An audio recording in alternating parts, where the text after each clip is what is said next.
What's going on, guys? This is Dylan over at Next Gen. This is another episode of Behind the Boost, and I am here with Brandy Lorence, the boss. The boss's boss. I'm a boss. Yeah. Pretty much everywhere. And we don't see you Not very just often coming in here, but it's know. always good to have you stop by. Yeah. Good to get you in. It's a pleasure to be here. I feel delighted Thank that you you guys invited me to the podcast, and I made it to episode 2. Yeah. So you were on the docket to be. You were unfortunately on the docket to be number 1. Oh yeah. Yeah. Was I? You were on the docket to be number 1. Man, what happened? You went out of town or something like that. It's okay. Eric got me. Yeah. Schedules didn't make sense and all that. So then it's like, happens. oh, well, it is what it is. And like, we got to do something. We got this whole fancy podcast room that we got. Yeah, no, it's fantastic. You guys did good with it. But, absolutely. But yeah, no, I'm happy to be here. Perfect. Don't hurt me too much on whatever you're going to ask or what we're going to talk about. It won't be that bad. We're just going to have a good conversation. Yeah, I like good conversations. So, and we want to make sure everyone else can enjoy the conversation as well. Absolutely. Yeah. But I more or less want to get into who you are, who I am, where you came from, where you're going. That's kind of what I'm. A lot of people going to have a conversation with. Kind of want to know. I have a very long backstory to myself, honestly. Well, we got good, an hour. Bad, everything. So kind of how I became into the boss world, how I became into the drag racing. It's been a journey. So yeah, primarily with Behind the Boost, we're gonna have a conversation because it's all more or less drag oriented. Yeah, but we're gonna have a little personal conversations too. Yeah. Let people kind of get to know me as well. Exactly. A little bit more. Exactly. Everyone knows me by BadBish and my 2020, but they didn't know me before. Yep. It's not like you randomly just appeared one day and are like, yeah, this is what I've got. I've it was obviously a stepping stone. Because we actually go back a ways. Mm-hmm. When I had my 2004 GT Mustang, and you were with JPC, and I came to you guys with, hey, I wanna go fast, guys.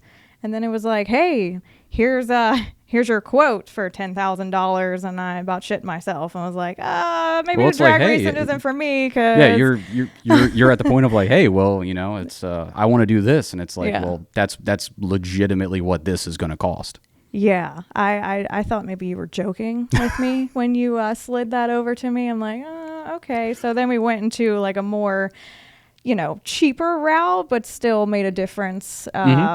Quarter mile, I think I was at like 14, maybe 13.5, something like that. And then we put 150 shot of nitrous on that bad boy. Woke her right up. Oh, went absolutely. Like 11.0. As soon as that nitrous kicked in, I was like, yelp, this is for me. Like, I think that's truly when I got addicted. I've always been into racing. MIR has always been like my at-home track. So being around that as a kid, I always played with like the Hot Wheels and all the fast, cool stuff. But when I got my actual 04 car, it was like, okay, my Mustang. Like, as soon as that nitrous kicked in, I was like, yep, I need to go faster. How do I do it? We got to get it. So you say that's like really, what was like the first car that you were around? Like, I think everybody has, like, when you get into like the drag racing or fast car community, there's always that one car that you woke up to and you're like, man, that thing is insane. Like, I got to have something. Or did you just have a car and you're like, you know what? I just floored it the first time and that's what happened. Yeah, no, I think it was just driving it, physically versus watching was kind of like the big difference. Because, I mean, you can watch all day, but you don't know what that feels like, that adrenaline rush that hits you as soon as you let off that button or you let off the gas, or not the gas, but the brake. But yeah, it's addicting. Yeah. So as soon as I had that first taste of it, I was like, yep, this is where I want to be. I remember my first time growing up, like my father had a 69 Dodge Dart. Oh, yeah. So out in Wisconsin, we go out on the back roads and he was like, oh, you want me to floor this thing? And you're like, oh, yeah. I mean, I don't even remember what I was, like 8 or something like that. And I'm just in this big bucket seat with one strap. I'm not even like strapped in. And he's just like, he guns it. And to go back to those you could days. tell me that thing made 1 million horsepower, and that's what it felt like. Yeah.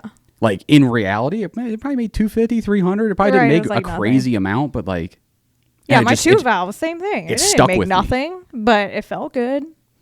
Until that first time, I almost had an incident where I almost wrecked it on the road, and I was like, yeah, okay, maybe I should like calm down a little bit. But I would say knock on wood for me. I've yet to have any of those instances where I'm like, I actually almost wrecked something. Yeah, no, actually, I've had it happen twice. So when I got my 2020, I just got the D1X on it. And I was doing a burnout for a neighbor, acting like an idiot. And then it was on the 10R80, so it just hit the gear all fucked up. It grabbed something super stupid. It grabbed it, and it just stuck in it. And it just almost sent me into a pole. So that was my second instant where I was like, no, I need to stick to the drag strip, not so much street life. So I get asked all the time, why do you prefer being at the track? Why don't you do any street racing? And it's like, well, you know, when you go that fast, it's scary to be on the street. But yeah, especially when you're making that level of power. Yeah. Like people just really expect like, oh, well, I'm going to make, you know, let's use a ridiculous number, like 2,000 horsepower. Oh yeah. Take that right on out on the street. Like, yeah, I'm going to get 2,000 horsepower and it's immediately going to be perfect. It's like, no, like, yeah. In reality, for like a lot of these like normal style street cars, not built for no prep, not built for street racing. Right. You know what I mean? Like you make more than 800. Like that's just absurd on the street. It is. It is absolutely like you can, whether you're in a stick shift or whatever, you know, if you downshift and you gun it going 60 mile an hour, you're just going to roast the tires off of it. Like, yeah, it is like people don't understand how much power that truly is. Yeah. But I'm the same way. And I don't want to pay for something and then it's in a ditch. Mm-hmm. I don't. Well, I got gap insurance on my 2020. Do you think but it'll cover it? Yeah, it won't cover. Won't cover everything you got in that thing. Definitely won't. But yeah, I'm driving Miss Daisy here. Like if anybody asks me to drive a car, it's always, you know, I'm putting around. I don't hit anything. Like that's just how I live. You know, I got especially spirited at one point with my Mustang, which I know it's, you know, sacrilege, but I do all 4-cylinder stuff. That's all I do. Right. Which is hilarious for me working here with Mustangs and, you know, Eric tuning all these crazy V8s and all that. But it's like, I like 4-cylinders. That's just kind of what I like. Everyone has their thing, you know? Like I had an EcoBoost, had, you know, pretty much every bolt-on thing you can throw on, big turbo, like all that. And I got mad one day here. And this was literally like the last time that I've actually sped. It was probably 5 years ago on the street.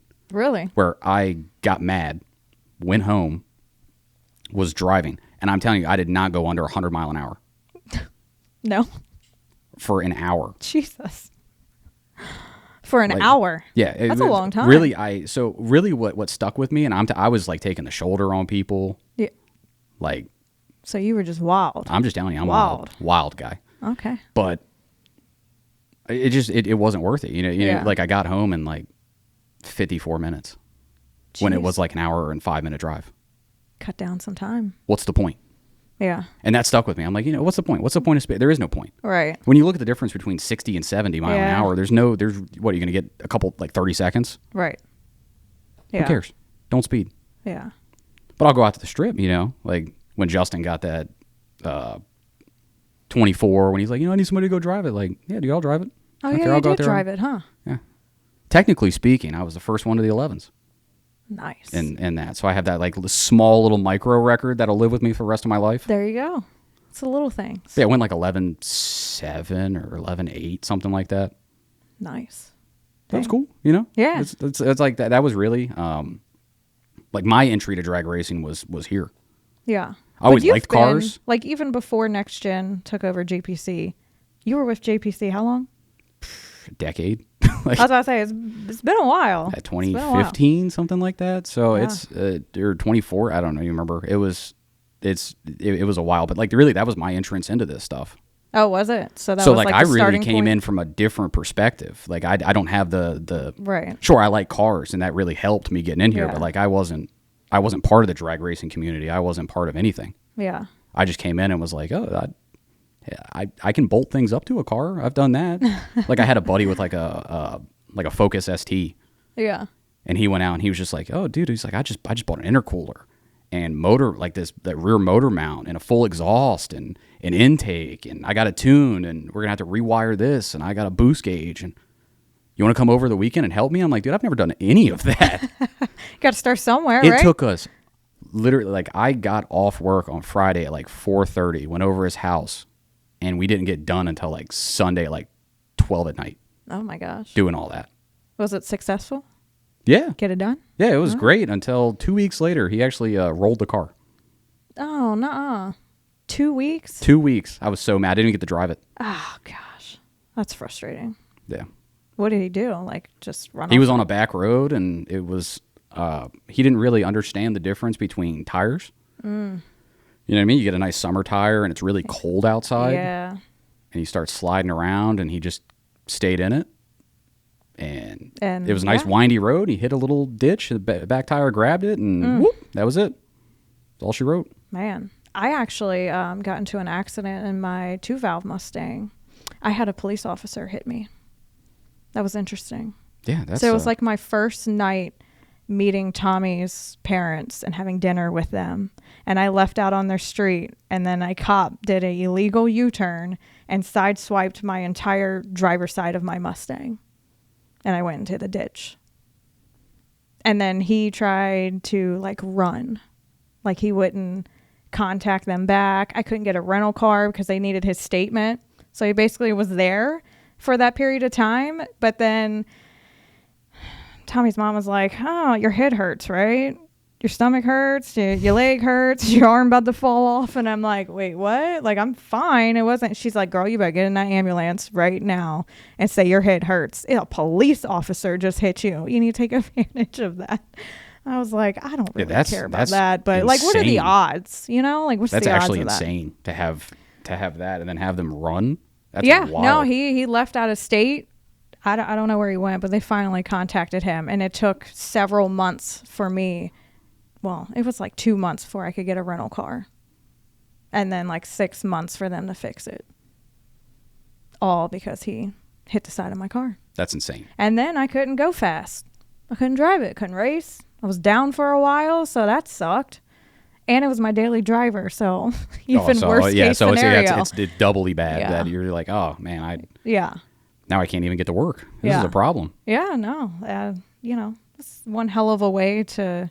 your boyfriend's parents to meet them. So it was good. Yeah. I mean, I guess your definition of good and mine is different, but to each their own. Right. But yeah, it's been a long adventure with racing. Like it's just always been in my blood. Like, I don't know. And now like getting faster, obviously it's just more and more addicting. And experiencing World Cup recently was kind of a big one for me. I'm so used to the 8th mile with No Clock Street at MIR. Well, granted, everything's kind of seems to be going 8th mile just because these cars are getting so fast that it's really, and that's, coming back from like reading people's comments and listening to people and all that. It's like the people that really don't understand and don't know, they're like, why is quarter mile going away? Why is it going away? It's like, because these people are going so 250 miles an hour. Yeah.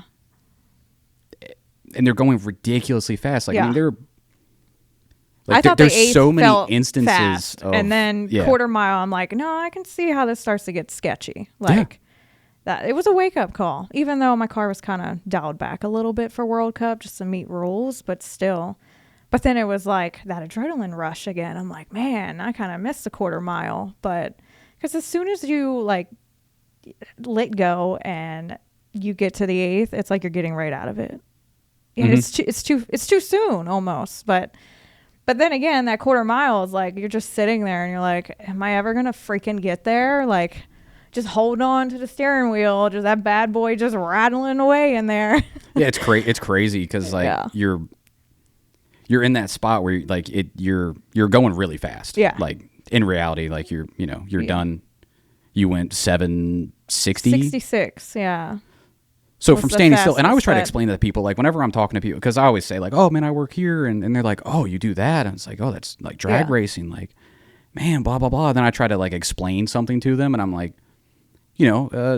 like in 2017 when Justin went 699, and that was like the big deal. That was huge news. It was huge. Like an entire team effort, like it was a thing, and like trying to explain to somebody why I was so excited about that. Right.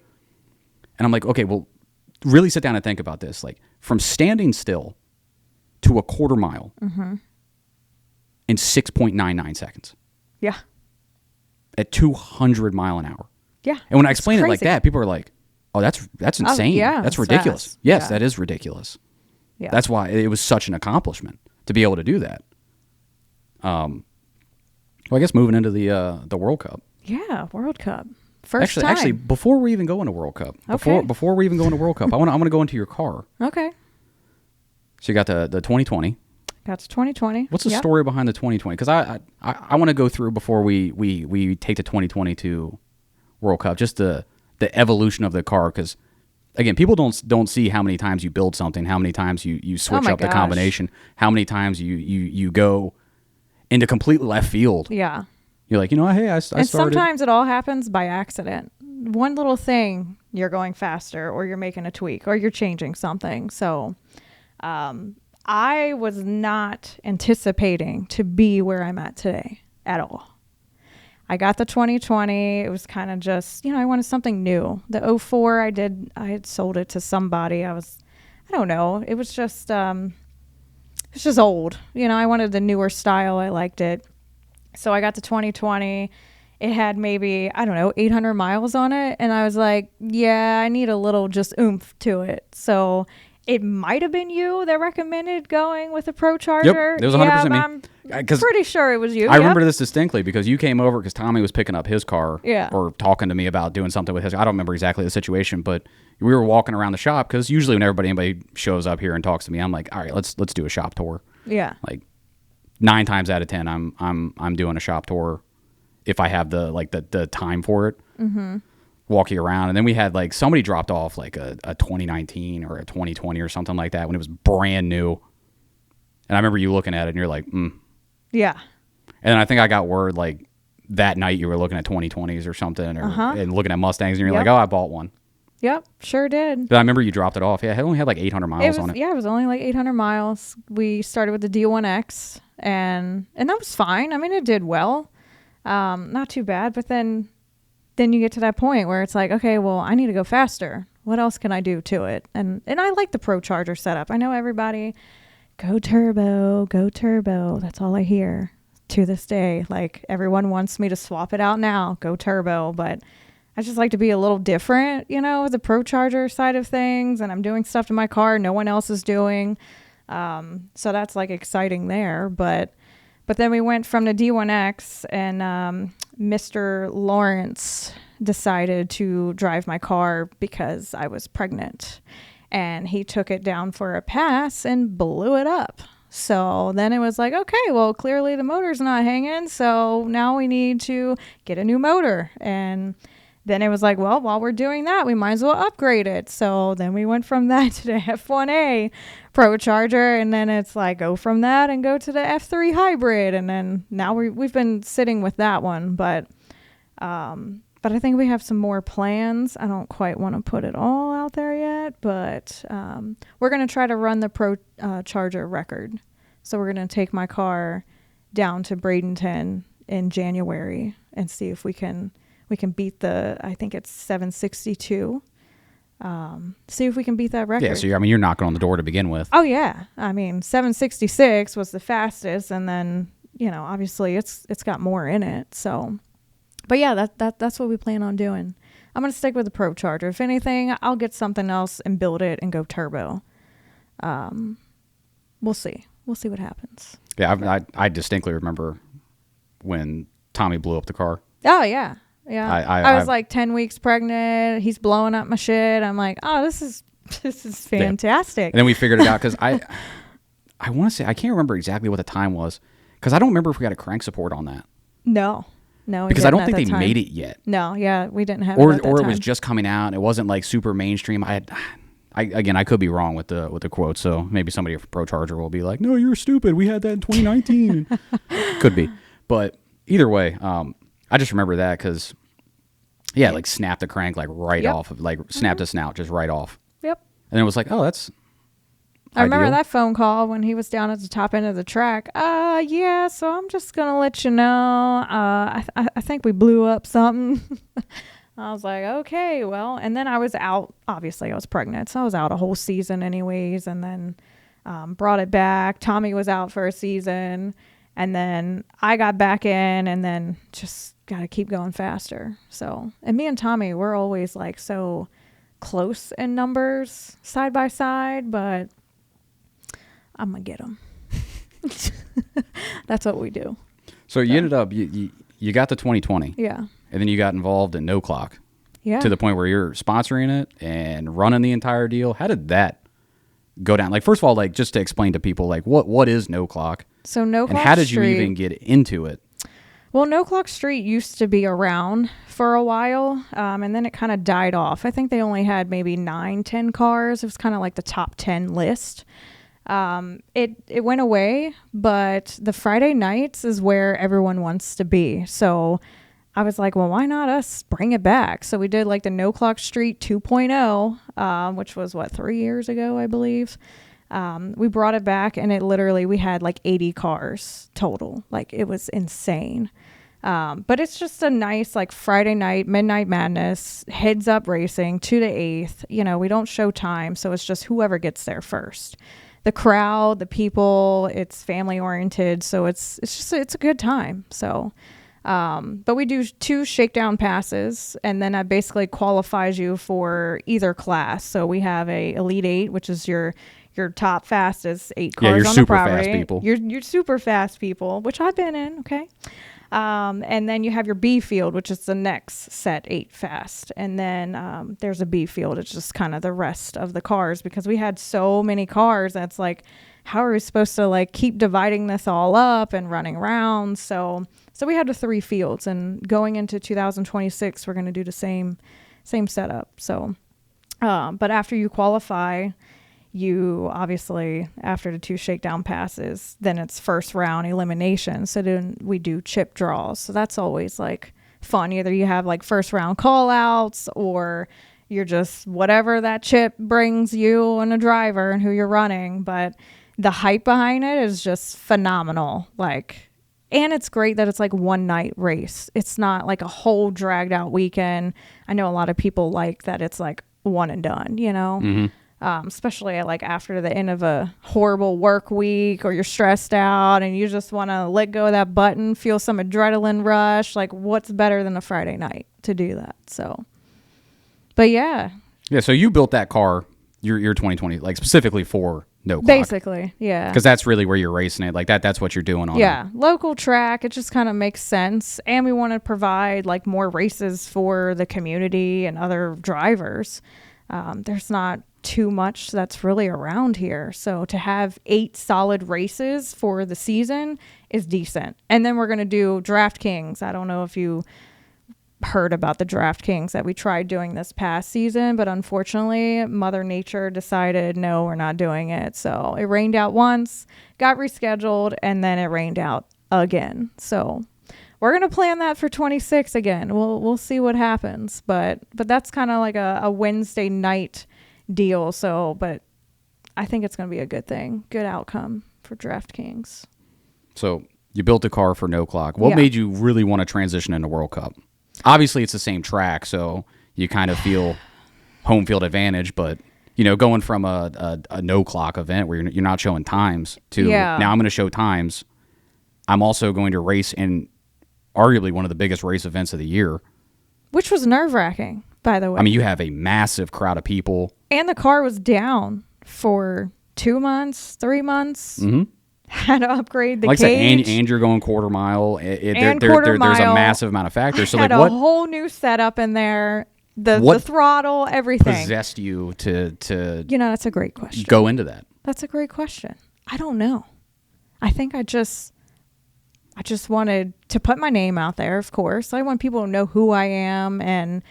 And honestly, a lot of the feedback I got at World Cup from like other women was amazing. Like to have that support of like, hey, you're here with like a male dominated sport and you're killing it and you're showing up and you're just doing it.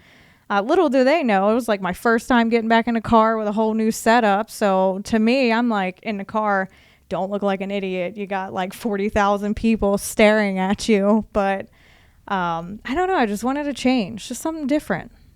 So, and it definitely was. It was exhausting. Yeah, World Cup is a lot. World Cup is a lot. It is a lot. Like people don't, you don't fathom, normal people, again, if I talk to like my wife's parents and they're like, right. Oh, well, you're just going out to an event, you're eating hot dogs and having a good time. And dude, there is nothing, but it's nothing but work. It's a lot of work. But there's a lot of downtime too. But there's a massive payoff. And that's really the good thing. Yeah. And you were successful. I was. You qualified. I mean, qualified. That's pretty good. You showed up with a brand new combination, brand new car. No testing. Nothing at all. Just, hey, Brandy, get in a car, send it. An outlandish thing to do, to go to one of the biggest race events. Yeah. Isn't that crazy? Yeah, that's. I feel like that takes a pair of balls to do. Yeah. But yeah, in the car, I could just feel myself because like my buttons and everything is all in a different spot. So I'm like mentally trying to figure out all new setup because once you're used to your routine of how it normally is, and then you're like, hey, you're thrown in a car in front of all these people, like, go send it. Okay, great. And that nighttime, I can't see where anything's at, but like in the car, I'm like kind of cussing a little bit, like, oh man, I'm gonna mess this up, I gotta do this. It's just so much that's going on up there. But then like watching it on like the live feed and just videos of the car, I'm like, that shit looks great. Like, I did a great job for just coming out with this whole new setup. And don't get me started on the throttle, because that throttle, it's on off. There is no, like, so I feel like I look like an idiot. That I did a burnout putting that car in the trailer. So we got nice little marks on our trailer. Yeah, brand new trailer. Yeah, that was me. It's okay. People think it's me. They're like, oh, Brandy, you did that? And I'm like, well, nope, actually. That was me. No. I will take credit on that one. Yeah. I have the picture to prove it. Yeah. But it's touchy, right? I mean, it's like on off, but it's better now. So thankfully 1320 was actually there.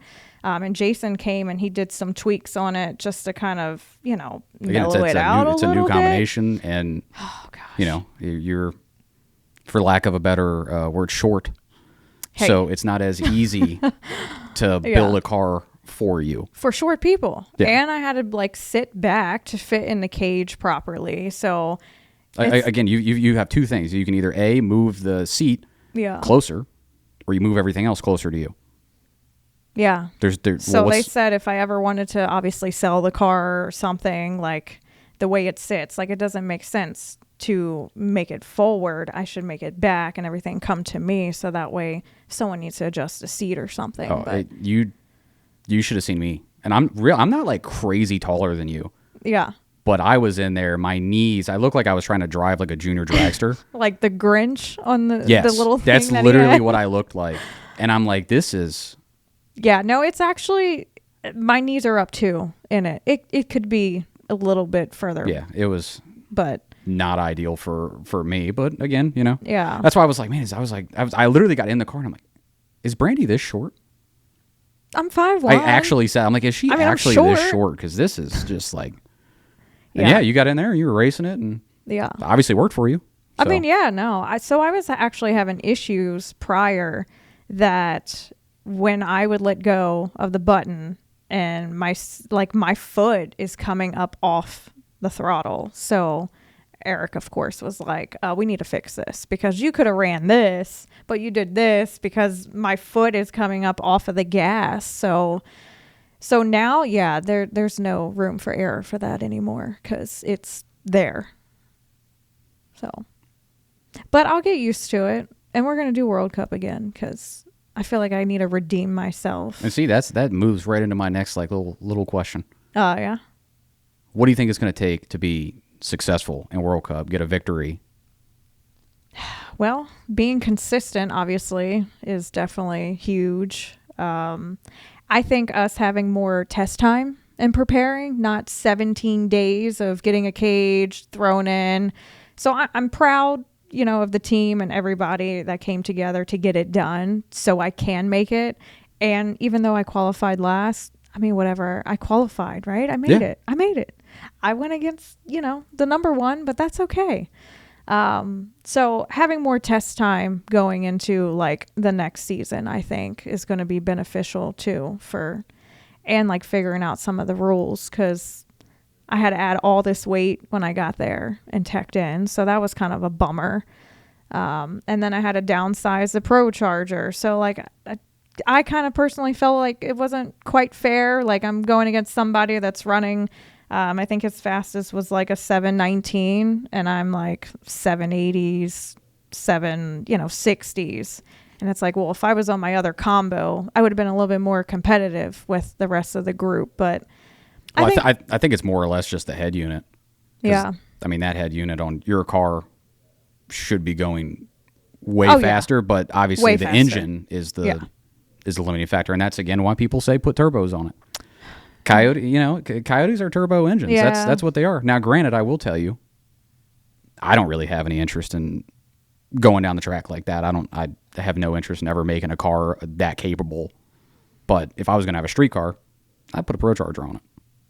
See? But that's why I started with that, because it was supposed to stay street. So I will say, we just put a like a Roush on like a 25, just their like standard kit. Yeah. That thing's pretty cool. Yeah.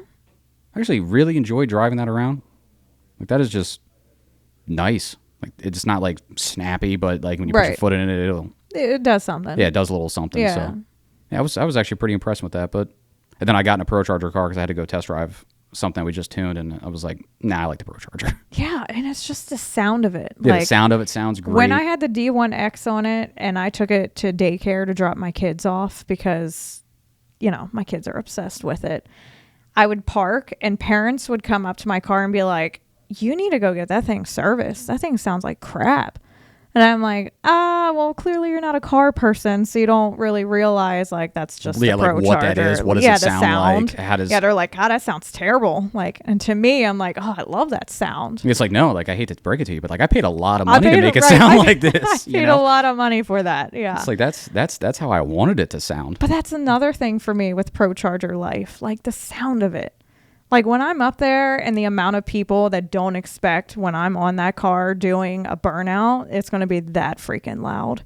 And everyone's hands are just going up and like, oh my God. Like to me, I'm like, that sucks to suck. Like I need to put like a warning sign or something on the side of my car. Cause I mean, I don't hear it out there, but I see what everyone else is going through. It don't look pleasant. No, it's definitely, it's definitely loud, especially for a Coyote. Yeah.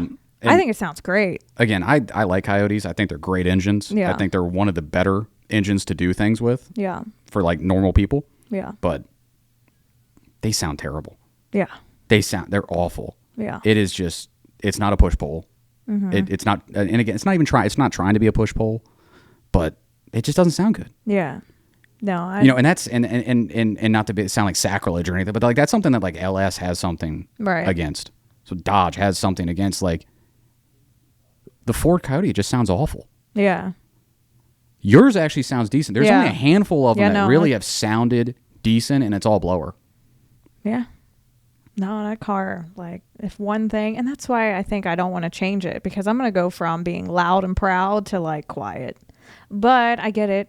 I'll probably get faster going turbo, but I don't know. I mean, you pick up a dramatic amount of time. Yeah. Especially if you want twins. Twins are the new.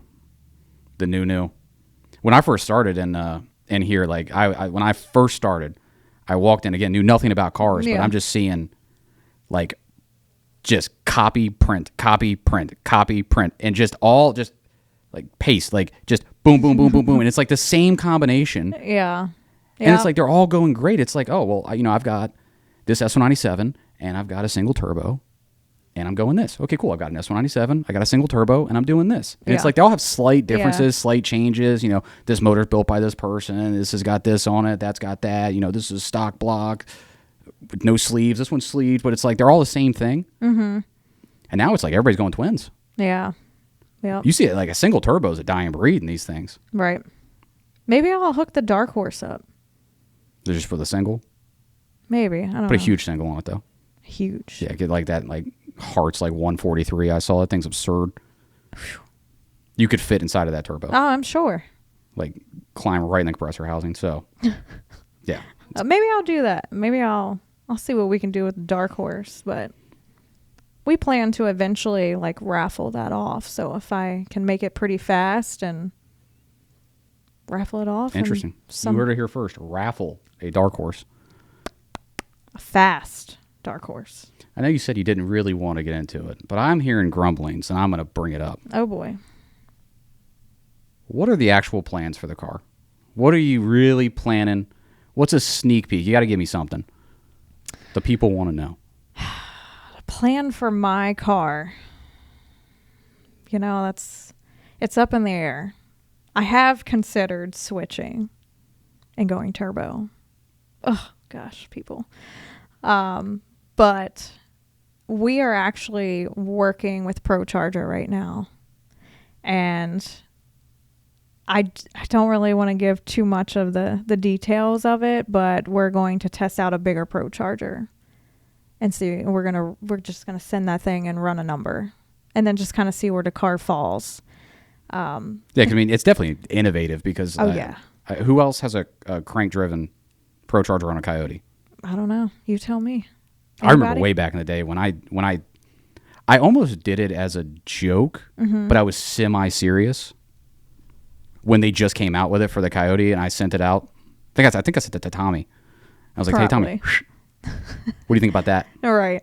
And he's like, "Dude, there's no way. We're never." And he actually said it to me, "We're never going to get to that point." That's what he said. Of course he said that. We're never going to get to that point. I'm never going to. There's never going to be a crank drive on that. That's just crazy. We'd probably switch to something else. We'll do something else. Like, look where we're at. Where you at? Look where we're at. Got that crank drive. Yeah. But yeah, no, I think that's kind of just the next goal is just running a number and beating the fastest ProCharger. So that's the next goal. Then we'll kind of just see. But then you'll reconvene. But yeah, you got to have that record. I have to have it. Before I touch it, before we change anything, I have to have it. We're so close. Why wouldn't you? You know. And we're not that far off. I feel like I could have gotten that number at World Cup at that last pass. We were close. But the car died off at 5 seconds in, so. Yeah, unfortunately. That was definitely a. Unfortunately. That's I rode down. That was actually the first time I actually rode down to go collect the car. Yeah? Down at the bottom of the strip. It's the first time. Never done it. Yeah. I'm always like around in the outskirts. Like I don't know.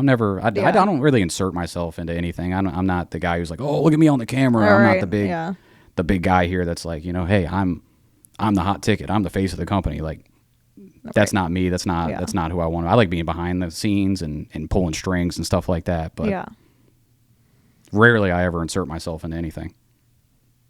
Yeah. Like except for making dumb videos that I seem to be doing with with Chris, but we'll have to get back into that. Hey, you're doing well at it. So yeah, we had a whole bunch of crazy. We had World Cups which definitely ate up a solid 2 weeks of our time because we were planning, doing all that stuff, and then it's like, okay, cool, we basically shut the company down. Yeah, no, it's definitely. I mean, that was a lot for the shop too because you guys had to be there, and then everybody had to be there. Yeah, every single person had to be there. But it was successful though. Like having our little setup with the tree, like that was great. Yeah, in my opinion, that was the most successful World Cup that we have seen. Yeah. Which I will say, even, and I'm not going to diss, anything that happened beforehand, but like when I started in JPC, the booth was like decent, but it wasn't like great. We made a couple changes the next year, got better. Made a couple changes the next year, got better. Made a couple changes the next year, got better. We got new tents, we got this, we got that, and it just kept getting better and better. This one was probably my more favorite, just because we had a lot of like there was a lot of like amenities there that I brought, which was nice. I had hot coffee. When it's cold, it's nice. I mean, yeah. You know what I mean? Like I had a little electric kettle. We were doing pour over coffee. Oh man. We had the Starlink, so I had Wi-Fi, which is unheard of at World Cup. Like I can get text messages like there's zero. What's funny is when it's it's like the Wednesday, Thursday, it's like you got service. It's not great, but you got service. Yeah. It's Friday and everything's dead. And then it's just then dead. Saturday, you don't even hope to look at your phone. unless you have some sort of Starlink or something like that. But yeah, I mean, I even had Flow Racing in the booth. Yeah. I had it underneath the table with a big old TV, so I was watching everything happen. Because that's one of the things, like, I've always done the booth at World Cup, so I've never been able to. Yeah. I don't really get to watch. I don't get to do a lot of, like, the stuff that everybody else gets to do, because I'm always doing that. Yeah. So it's like, well, at least I get to watch it. Do you think it helped having my car there? And then having, like, my shirts and, like, representing. Do you think that helped at all? Like, making it successful, or?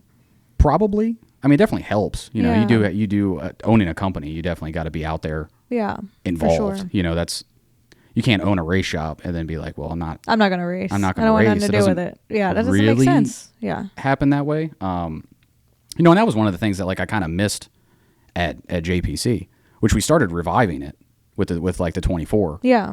Because, like, once it hit 2017, it was like, cool, we hit our record. It's like, well, what's the next goal? Right. What's the next goal? You got to keep it going. Yeah. And then Justin, like, he got excited, and he's like, let's get a 24, and let's just go out there and just start doing stuff, you know? And then he tuned the rod out of that thing.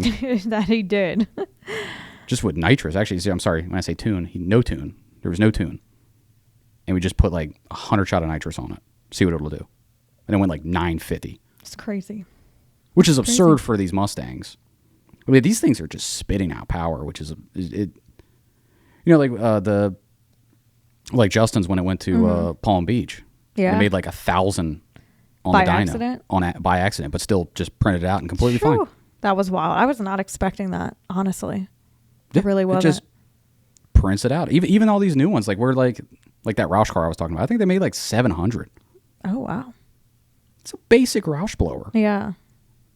Like, that's crazy. Yeah, you're not like, oh, this is a big old Whipple. You know what I mean? This isn't like a 3.0 making a ton of power with a small pole. Like, this is just basic stuff. You know, when I first started, 600 was a lot. Yeah, absolutely. It's like, oh, you know. Now it's like nothing.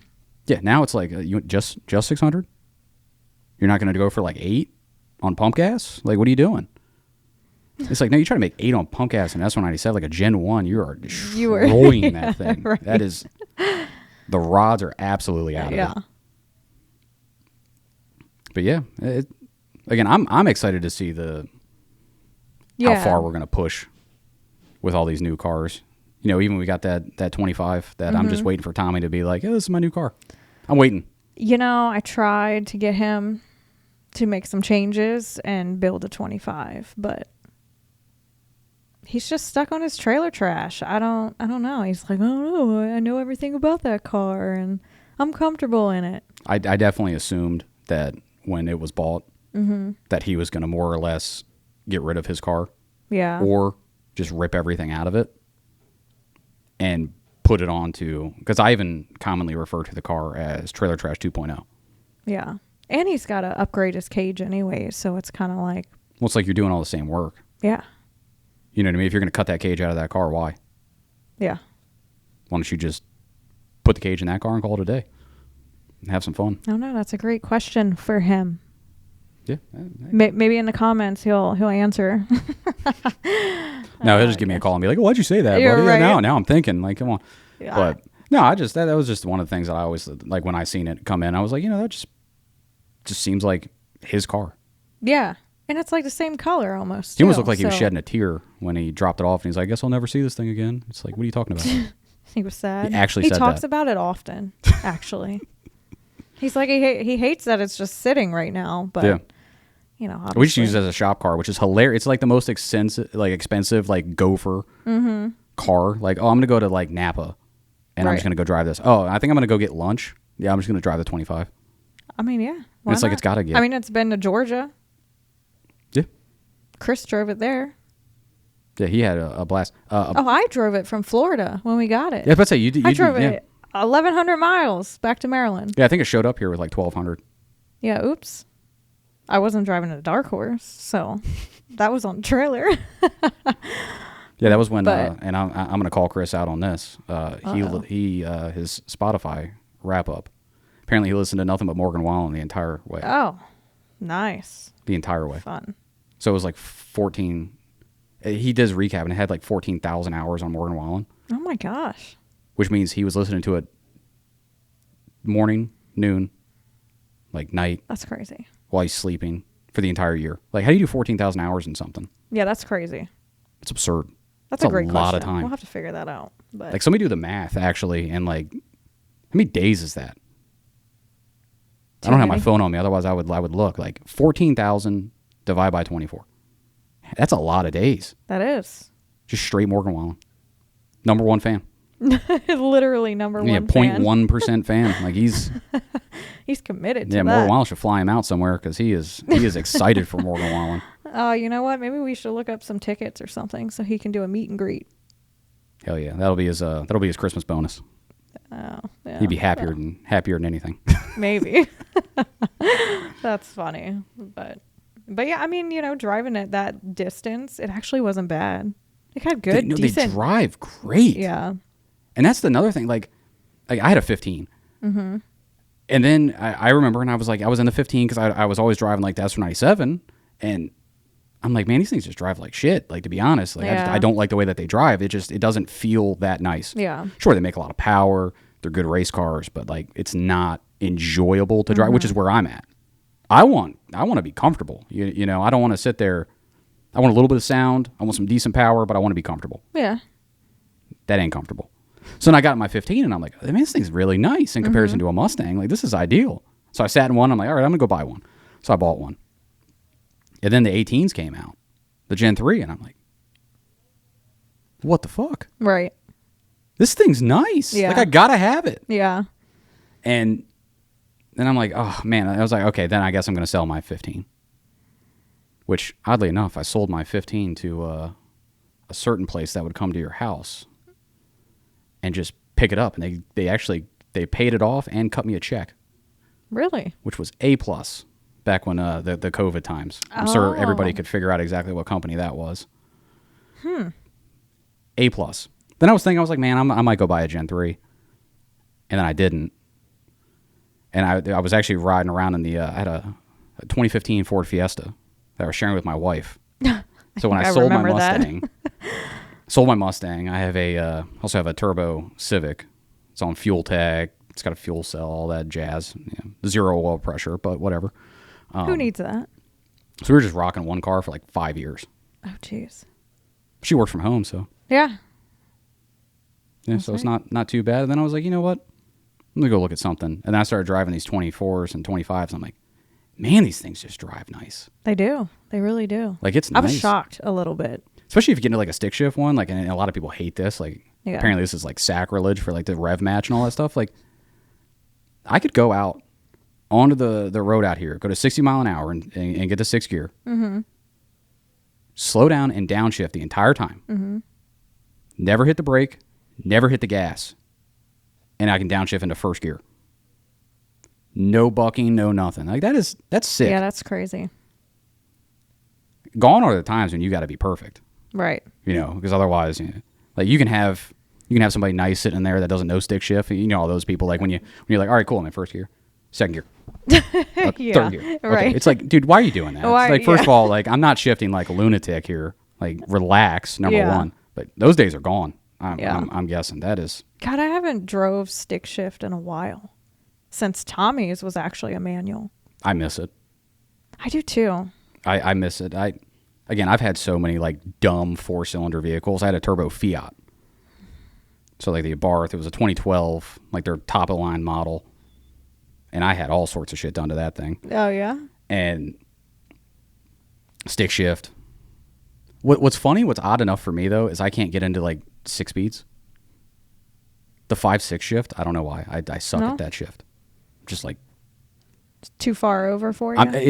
My brain is programmed for that. That's reverse. Don't go in that. Oh yeah. No, I remember the first time Tommy got his, and it was a manual, and we were like, "Where the hell is the reverse at?" We had no idea. They didn't even tell us. Nothing. We're just like sitting there, like, okay, it has to be where's somewhere. it at? Do I gotta jam it over this way? Right. No, it's like push down. And it's a push down up. What? Yeah, like push down. I don't want to push down. It's weird. Or in the new ones, you got like that little collar that you got to push. Yeah. You got to pull up to be able to get it into reverse, which is, I don't know. I will agree. I think that's just goofy. A little bit. But. Yeah. But yeah, I miss the manual side of things. But then it's like, if you want to go fast. Yeah, but stick shift is fun. It is. If I was going to build anything at all, it'd be a stick shift. I mean, even my Civic is a stick shift. Maybe one day. I don't know when that thing will ever come back out, but I did get it running this year. Yeah. I did wire up the fuel tech, and it ran. Yeah, I went out there and on a bunch of highway poles, was destroying some other people that wanted to race me for no reason. Okay. But it was all like dumb people. It's like, yo, I'm in a clapped out something 95 ridiculous. Like Civic, and it's just has no exhaust, and it's a rust bucket. Oh, Can you race me, Civics. please? Yes, sure, whatever you want, buddy. Yeah. Here's third gear. But yeah, that's one of the things is every car I've ever gotten into, like nobody like real actually ever wants to race me. Like I never have like a Mustang pull up next to me. I never have any car I've ever been in. It's always like the dumbest thing. It's like, I got a Hyundai Genesis. Like, can you race me, please? No. Right. Yeah. I'm in a Honda Odyssey, please. It's like, no, I can't have. I don't want to. People mess with me all the time on the street. When I had my Shelby GT500, all the time. But I had the tint so dark, so I don't know if they really realize a female is in there, but I always hit that window down like, you're messing with the wrong one because I'm going to give it to you. But I feel like that, I mean, that always does have like a little stigma to it too. It's like, oh, well, you know. Yeah.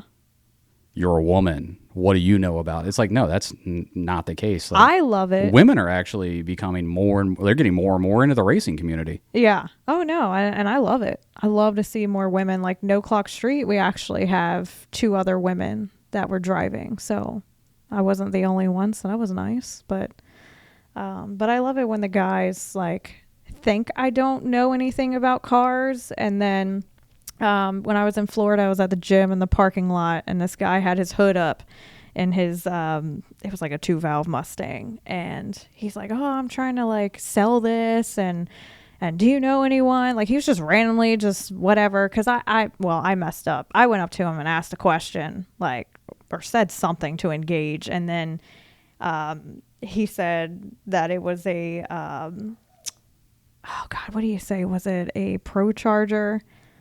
He thought was on it or something, and it was like not at all. I'm like, yeah, dude, that's not a Pro Charger. I've got an 01 and it's a 5.0. Right. You immediately don't know what you're talking about, buddy. Yeah, stop before. Yeah. Yeah. No, those are the great ones. And I'm like, yeah, no, that's not what that is, man. Like it was a Whipple. He had a Whipple on it. And he's like, oh yeah, it's a Pro Charger and blah blah blah.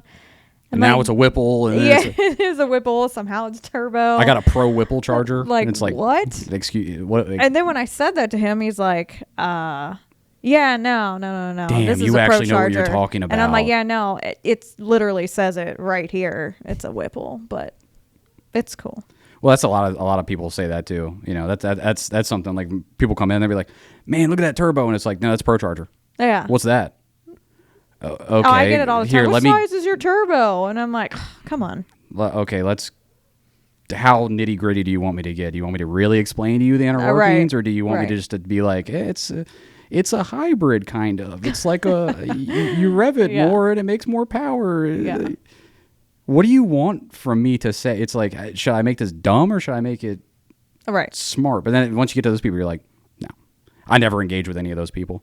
Yeah, it kind of like the conversation just gets worse. Yep. Yeah, it doesn't get better. It gets worse. Yeah, when people like ask me what I do for a living. Yeah.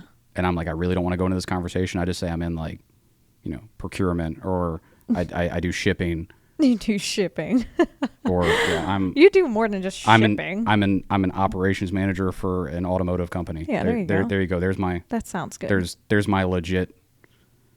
But if I'm like, all right, I actually feel like Conrad's like, yeah, we build race cars. Like that's what we do. Yeah. Although the street stuff's been getting pretty crazy. We're actually been seeing more trucks lately too. Really? Like at F-150s or yeah. You actually just put a Whipple on an F-150. You put that thing in let it launch on all 4. Oh. We have a buddy that's switching absurd. out his vehicle. Like he's swapping vehicles because he wants the F-150. So I can't wait to see this because he plans to bring it to No Clock. So that's going to be fun. That's going to be fun. The crowd's going to like that. Something different. Yeah, it's always something different. Oh yeah. Like, you get into like the trucks and stuff like that. It's always cool to have something different. You know, because that's one of the you know, another thing about like this. It's like, oh man, like look what you do all day. You know, I was actually just having this conversation with Eric yesterday. It was like this. Like, we look at this. It's a fuel tech. Mm-hmm. This doesn't mean anything to me. Like, I love fuel tech. I love them. Seriously, this is my EC. I'll probably never buy anything. I'm actually going to buy one. I'm going to buy a 450 to put on my motorcycle. Yeah. Why? Just because. It'd be cool. But like seeing one of them like turn on and all that, like it doesn't do anything for me. It's like, this doesn't mean anything. You know, I see a gigantic turbo. It means nothing to me. Right. I just see it every day. Yeah. But you don't. You sit back and you're like, look at it and go, you know, hey, this is really cool for a lot of people. It is. Like, a lot of people don't see that. You know, and I guarantee you get that with your car. You know, people coming up and being like, look at that thing, like. Yeah. And you're like, oh, it's a Coyote with a Pro Charger on it. Sure, it goes fast and I have fun with it, but like, yeah, I'm used to it. Yeah. Yeah, I did get quite a bit at World Cup with people coming up, and either they were wrong about the car or all the questions, and you know. And then it's like, you know, you're thrashing around and trying to like get ready and suit up, and then you got people like, what's this under your hood? It's like, or I seen that guy that was like, can you sign my T-shirt that I just bought? Yeah, I did some autographs. Yeah, that was nice. Yeah, that was pretty funny. That guy that came over to the booth and he was like, oh, you're you're Brandy. Oh, can you sign my shirt? And you were like, do we even have a Sharpie over here? And then we had to figure that out. But yeah, that was. Yeah, I did it a handful of times, and some people were like, oh, I follow you, and she's not even in this country. She's from another country. And I was like, really? Yeah, I remember that, yeah. Yeah, and we took photos together. So I think that's probably the best thing about racing. Like, not even just the fun, but like the crowd and like that it brings, and the fans. The kiddos that came up to me at World Cup was amazing. Like, they were all like, especially the girls, the little girls that were like, I want to be like you. And so it's a good feeling to have fans like that. So, well, hopefully you can get a bunch more. I'm sure. I'm sure I will. Hopefully it keeps coming. And I get comments where they're like, because sometimes like we engage on like Instagram or something, and then they actually met me at World Cup, and they're like, gosh, you're like so much different than I thought you would be. And I'm like, well, I don't know. What is that? A compliment or is that a negative? It was like, I guess they picture female racer rough and like loud and aggressive, maybe. Yeah. I don't know. I wear cowboy boots with no socks. Oh, gosh. I chew Marlboro Reds. And you know. Oh, my God. I got a mullet or something. No. Like, I'm like, no, I'm just this chill person. Like, bubbly. I'll talk to anybody. And they're like, I just wasn't expecting that. And I'm like, well, I guess that's a good thing, right? Yeah. Not all female drivers are manly. I mean, I do go to the gym and I build, but I'm not like coming out there spitting and drag racing isn't masculine or feminine. It's not. Right. It's not either. You can do whatever. Yeah. You know what I mean? You can make it as masculine or as feminine as you want. Absolutely. But at the end of the day, line up and see who wins. Absolutely. And then a lot of the women were like, how do you take it, like going against a male? I'm like, I don't take it anyway. Well, I'm the one that signed up for this. Like, I know I'm going against guys or faster cars. It doesn't bother me. Like, I'm not. Well, people don't understand that too. It's like when you're up there, and that's the first thing that I noticed, like with drag racing. Yeah. It all happens so quick. It does. It's bittersweet. It's like. It's so quick. And like the first time, like, I remember going to the strip the first time with Eric. Mm-hmm. It was Eric and a bunch of the guys here. And I had my EcoBoost Mustang, and we went out, and then, you know, they gave me the entire experience. Like, I was out there like class racing, like Eric was stepping on it all, guiding me up. Like, I'm talking about, like, I got the entire experience for my first time down the strip. And I think I went like a 13.6 or something, like, or 13.7, and I couldn't believe, like, it was like, okay, cool, pull forward a little bit. All right, do your burnout. It's like, okay, cool. I've practiced doing a burnout before. Like, we're good. Like, right. There you go. There's burnout. Yep. Done. Okay, pull forward. Stop. Okay, light it up. lit it up, and it flashes in an instant. Yeah. And then and next thing you know, it's like, okay, cool. Now I'm slowing down. You're done. But it's like even that, it was like 13 seconds, but it just felt so long, but so quick at the same time. Yeah. It's hard. It's like it slows down, but speeds. It's like a weird, for somebody that's never experienced it.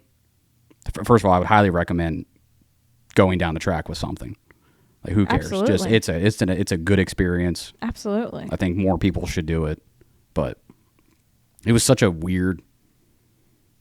Just even thinking about it just gets me. I'm like, man, it's cool. Yeah. I just hate it when you go up there, like at World Cup, for an example, and I'm in a whole new setup. So, like, to turn the car off, to turn it back on, to restart my whole process, it's like, it's a lot. But yeah, like a test and tune, you usually don't get that. You're usually like, oh, go. Right. Okay, cool. Yeah. No, come up, go. Okay, come up, go. Yeah, but it's like there's so many wrecks or cleanups and things like that. So it's like I do my burnout, and then, I roll through the light, back up, and then they're like, nope, cut the car off. And it's like, oh, okay, because somebody else did something or something on the top end. And then you sit there, and then it's like the experience is kind of like almost frustrating in a way, because it's like, I'm antsy. I'm in a car, I'm ready to go. And the back and forth, back up, go forward, do your burnout. Nope, back it up, let someone else come out.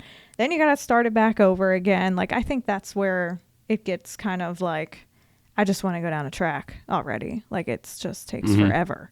But then when it's like a, no clock street, that's a breeze. Like, I even told Tommy a few days ago, I'm like, I feel like I could do anything now. After doing and experiencing World Cup, I can do anything. I don't care where it is. I don't care what it is. It's an experience. I can do it. Like, there's not going to be thousands and thousands of people in the stands at no clock. Like, I don't have that pressure on my shoulders.